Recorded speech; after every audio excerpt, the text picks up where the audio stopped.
Assalamualaikum. I greet to all of you. My name is ALEESYA binti Muhammad ASRI.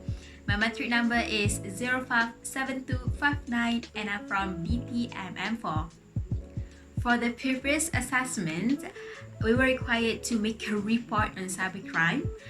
So this is my report. As you can see, this is a report about the cybercrime. Cybercrimes such as cyber terrorism, corporate violation, cyber squatting, identity theft, and also salami slicing. So if you guys want to know more about this crime, watch this video till the end because I will sum up about my report in this video. So stay tuned. Before we go further about this report, we must know what cybercrime really means. Cybercrime is any unlawful and criminal activity where a computer system is a target or using computer system as a tool to conduct or use for supporting any crime. Cybercriminals may use computer technology to access personal information, business trade secrets, or use the internet for exploitative or malicious purposes. Nowadays, there are a lot of issues related to the misuse of the internet going on in our country, such as cyber trespass, cyber deceptions and theft, cyber pornography, and cyber violence. Those crimes are acts to harass someone through online. Mostly they attack teenagers as they are the most vulnerable. On the other hand, cybercrimes that related to financial scam normally occurs among the golden citizens as they are less knowledgeable in terms of online money transmission and technologies. 4 legal categories for cybercrime. The first one, cyber trespass. Cyber trespass is a computer crime. It is defined as accessing a computer without legal authorization. Cyber deception and theft. This is a type of crime involving the perpetrator who uses a computer system to gain the trust of the victim to commit any cybercrime by explicitly exploiting the victim in order to get the victim's personal information. Cyber pornography. Cyber pornography is the act of using cyberspace to create, display, distribute, import, or publish pornography. Cyber violence. Cyber violence is the use of computer system to facilitate or threaten violence against individuals. It will attack through physical, sexual, psychological, or economic. Next, we go to types of cybercrime. First, copyright violation. What does copyright violation really means? Copyright violation, or commonly people say copyright infringement, is the work is being distributed illegally as someone has unlawfully posted the work without the creator or owner's permission. Nowadays, the media, movies, songs, books, games and pictures are easy to explore with just one click away. The examples of copyright violations are passing around or sharing corporate media on peer-to-peer or torrent sites, especially sites that encourage uploading and downloading without permission.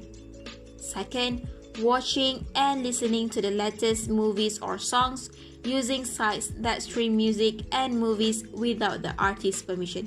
Sometimes it's tough to know if the site is legit or not, but if a movie just came out in the theaters and citizens find it streaming or can access it by downloading for free, it's likely illegal and distributed without the creator's permission.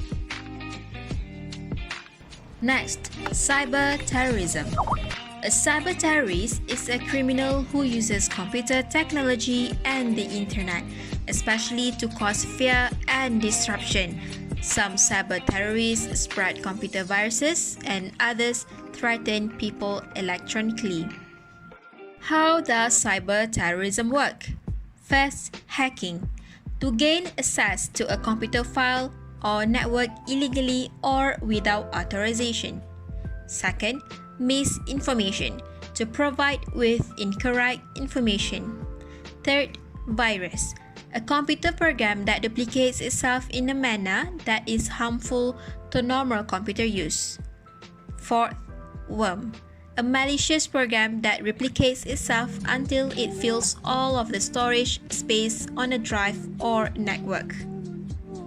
Next, cyber squatting.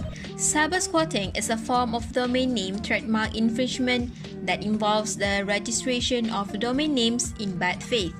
Individuals who are committing this crime will register, sell, or use a website domain that contains a license, trademark, or service mark in an authorized way.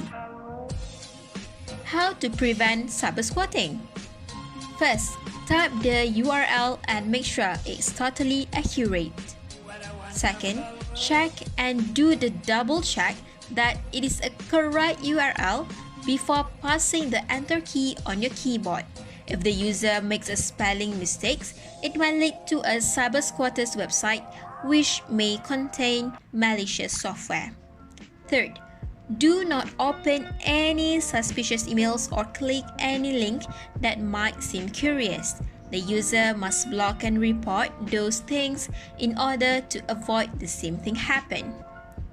Last one, visit a cyber squatter's website. This will help to eliminate vulnerabilities that malware might exploit. Next, identity theft. Identity theft is one of the cybercrimes. It is a term that is used to refer to all types of crime in which someone wrongfully obtains and uses another person's personal data in some way that involves fraud and deception, typically for economic gain. Identity theft affects millions of people each year around the world. The acts of example identity theft. First, thieves obtain personal information from unsecured websites that the user may have once visited. Next, thieves might pretend that they want to be you or a legitimate requester and persuade business employees to provide them with personal info. For example, a scammer calls you to pretend that they are the bank officer who would like to know your personal info, such as an identity card, in order to fill the data in the bank. From there, thieves can collect our personal data and misuse it to get their own benefits. Next, hacking company database. And the last one, stealing a residential mail. The last one is salami slicing. Salami slicing is when small attacks add up to one major attack that can go undetected due to the nature of this type of cybercrime. Although salami slicing is often used to carry out illegal activities, it is only a strategy for gaining an advantage over time by accumulating it in small increments, so it can be used in perfectly legal ways as well. Salami slicing is a form of financial cyber attack where the criminal takes an amount of money that is so insignificant that a single case is completely unnoticed. This attack is not only on the banks but also on any entity where slicing can be performed and people are made unaware of the crime. In conclusion, there are a lot of cybercrimes. Most of them are through the internet, as the internet has become a global phenomenon. There are a lot of numerous advantages and disadvantages that are being gotten and committed through the internet. Hence, we need to apply cybersecurity in order to guarantee some bad issues repeating again and again. As the internet is limitless, we are exposed to unlimited connections to the whole world. We can meet new people, chat with others, and make new friends with anyone from any kind of background and culture. Hence, we as wise users need to be careful with people such as scammers, hackers, anonymous, as they will attack us in various ways. Don't easily share your personal information with others. Do not show your identity card on social media. The government must create a strict law in order to prevent these crimes happen again and again. Every layer of society must aware of this issue and need to understand each of the cybercrimes that have been stated before. Aha, now you understand, right, what the cybercrime means, the categories of cybercrimes and all that. So I hope all of you get beneficial knowledge throughout this video, and hopefully if some of you might facing this kind of situation, hoping that all of you apply this kind of knowledge, and don't forget to share with your friends about this knowledge, because this is really crucial for you to know. And I think that's all for now.